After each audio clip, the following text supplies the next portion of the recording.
Hey aspirant, if you are planning for college admission after 12th, then this video is only for you. Today I will explain everything about SB Deorah College admission 2026 in a simple way.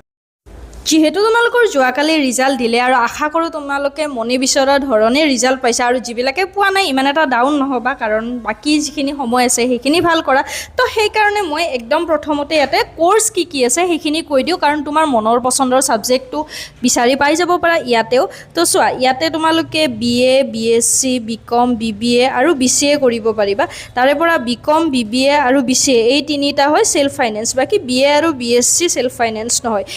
এতিয়া চাইলোৱা দে আৰ্টছত কি subject আছে আৰ্টছৰ কাৰণে আছে Assamese economics education English history political science সায়েন্সত আছে botany chemistry computer science maths physics statistics আৰু zoology কমাৰ্চত আছে accountancy finance human research management marketing management ইয়াৰে পৰা BA তোমালোকৰ টোটেল সিট আছে 250 BSc ৰ কাৰণে 120 BCom ৰ কাৰণে 120 BBA ৰ কাৰণে 60 আৰু BCA ৰ কাৰণে 60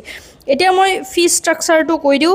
BA তোমালোকৰ খৰচ পৰিব 7180 BComত হ'ব 8620 BSc ৰ কাৰণে 7480 BCA 16000 আৰু BBA 15000 লগতে ইয়াতে এখন গাৰ্লছ হোষ্টেলো আছে আৰু BBA আৰু BCA এইকেইটা কিন্তু গুৱাহাটী ইউনিভাৰ্চিটিৰ আন্ডাৰত নাহে আষ্টুৰ আন্ডাৰত মানে আসাম সায়েন্স এণ্ড টেকনলজি ইউনিভাৰ্চিটিৰ আন্ডাৰত আহিব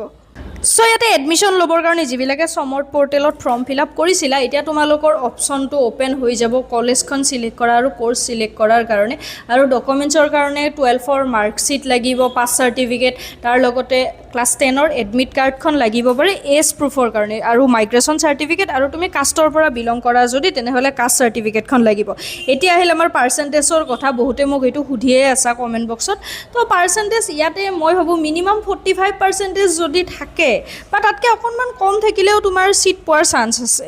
so that's all about SB Deorah College admission 2026 if you found this video helpful don't forget to like share and subscribe to the channel and thanks for watching